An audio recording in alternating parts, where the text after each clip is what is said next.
ছোট বোনের বায়না ছিল তার পছন্দ মতো মেয়েকে বিয়ে করতে হবে। বিয়ের 35 নম্বর মেয়ে দেখতে গেলাম, ছোট বোন বললো এটা বাদ, এটা চলবে না। আমি তখন বললাম এই মেয়ে কি দোষটা করলো? মেয়ে দেখতে শুনতে ভালো, লেখাপড়া আছে। ছোট বোন তখন আমাকে মুখের উপর বলে ফেললো, গাদা নাকি তুই, তোর হাঁটুর সমান একটা মেয়েকে বিয়ে করতে চাস? আমি তখন উত্তরে বললাম হাঁটুর সমান কোথায়, এই মেয়ের হাইট 5 ফুট 2 ইঞ্চি। ছোট বোন তখন আমাকে বললো তোমার হাইট কত? আমি বললাম 5 ফুট 7।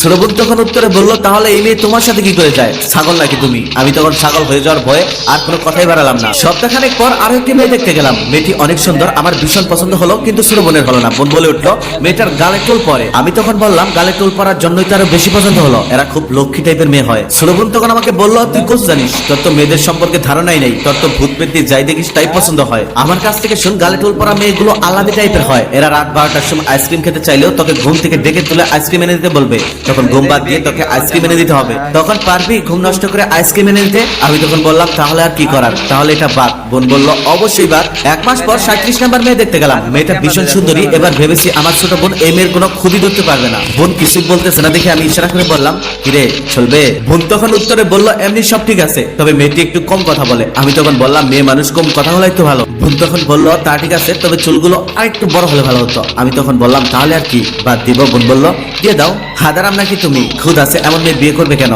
বাংলাদেশে কি চুল লম্বা আলা মেয়ের অভাব পড়ছে নাকি? ছোট বোনের যন্ত্রণায় আমি প্রায় শেষ। একমাত্র ছোট বোন খুব আদরের, ভাবি আনবে সে নিজের পছন্দের। সে এমন একটি মেয়েকে ভাবি হিসেবে চায় যে মেয়ের কোনো খুদ নেই, তবে এমন মেয়ে পাবো কোথায়? মা এবার রাগ করে বলল তোরা দুই ভাই বোন মিলে তো সারা বাংলাদেশ চষে ফেললি, তবে একটাও মেয়ে খুঁজে পেলি না।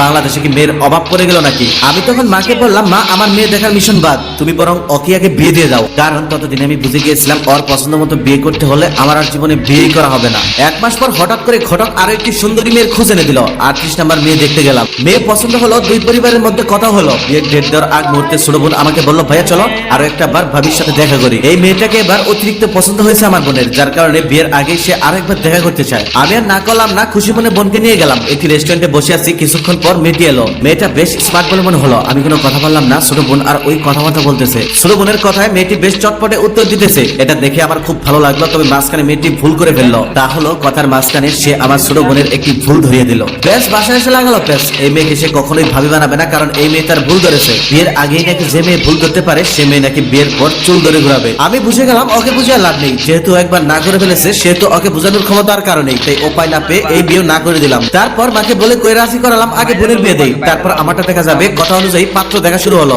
আমার বাবার বন্ধুর ছেলে লেখাপড়া শেষ করে বেশ ভালো একটি চাকরি করে, ছেলেও দেখতে হ্যান্ডসাম। ছেলের বাবা মা এসে আমার বোনকে দেখে পছন্দ করে গেছে। যেহেতু সবারই চেনা জানা, আমরা ধরে নিলাম বিয়েটা এখানেই হচ্ছে। ছোট বোন আমার বিয়েতে হাজারটা আপত্তি করলেও নিজের বিয়েতে কোনো আপত্তি করলো না, ধরে নিলাম ওর ছেলে পছন্দ। ওদের বিয়ের আয়োজন তুর্জন চলছে। এদিকে খবর পেলাম আমার ছোট বোনের হবু স্বামী ওর সাথে একবার দেখা করতে চায়, খবর পাঠিয়েছে। রাতে বাসায় এসে খবর পেলাম ছোট বোন দরজা আটকে বসে আছে, ঘর থেকে বের হচ্ছে না, দরজাও খুলছে না, কারোর সাথে কথা বলছে না। ব্যাপারটা বোঝার জন্য আমি দরজায় গিয়ে অনেকক্ষণ ধাক্কাধাক্কি করার পর ও দরজা খুলে দিল। দরজা খুলতেই দেখি আমার মিষ্টি বোনের মুখটা একদম ফ্যাকাশ হয়ে আছে, দেখেই মনে হচ্ছে কেঁদেছে অনেক।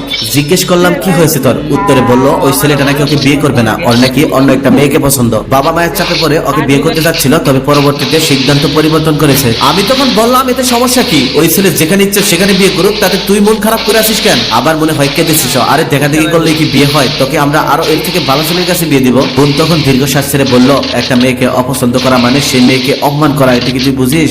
আমি তখন হাসতে হাসতে বললাম আমার জন্য তাহলে যে 38টা মেয়েকে অপছন্দ করলাম তাদের কি হবে? বোন এবার মুখটা আরো ফ্যাকাশে করে মুখের দিকে তাকিয়ে রইল। আমি তখন বোনের রুম থেকে বের হয়ে আসলাম। এই গল্পের শিক্ষা একটাই, আয়োজন করে কখনোই মেয়ে দেখবেন না। আর প্রাথমিকভাবে মেয়ে দেখতে গেলে কখনোই সাথে করে কোনো মেয়ে নিয়ে যাবেন না, কারণ মেয়েরা বোঝে কম আর সবসময় অন্য মেয়ের খুদ ধরতে ব্যস্ত থাকে। খুদ ছাড়া কোনো মানুষই হয় না। মেয়েরা হয়তো এটা বুঝতে পারে না চাঁদের গায়েও দাগ থাকে। যাই হোক, প্রাথমিকভাবে পছন্দ হলে আয়োজন করে একটা মেয়েকে দেখবেন, না হলে দরকার নেই। আয়োজন করে একটা মেয়েকে দেখার পর তারপর তাকে অপছন্দ করা মানে তাকে অপমান করা। এতে মেয়েরা মনের মধ্যে আঘাত পায়। গল্প কিন্তু এখানেই শেষ নয়, এই গল্পে বিয়েও হবে। বাকি গল্প দেখবেন পার্ট 2 তে।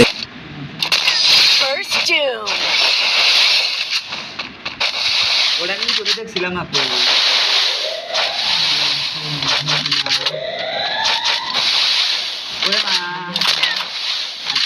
আমি নিজে নিজে এটাও সুবিধা আছে, এটাও সুবিধা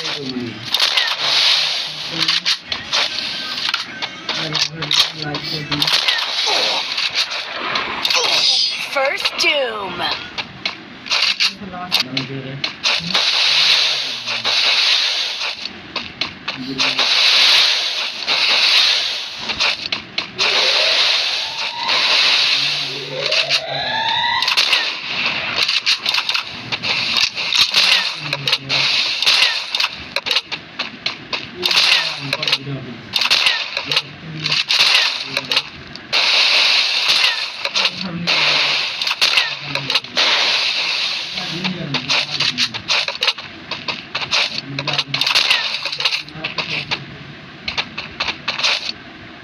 আর কি বলবো?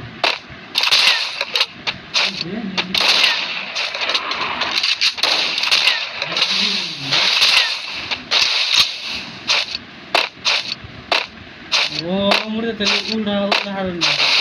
উড়া হেনে রে ভাই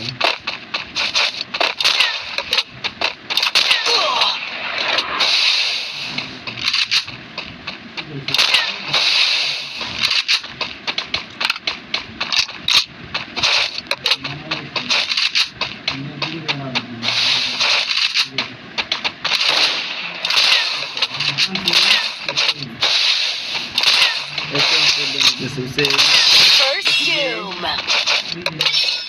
কোন আপনি एग्जाम पे টাইম লাগে না।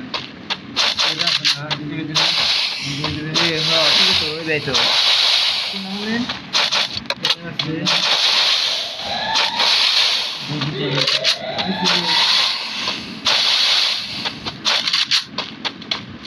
Video upload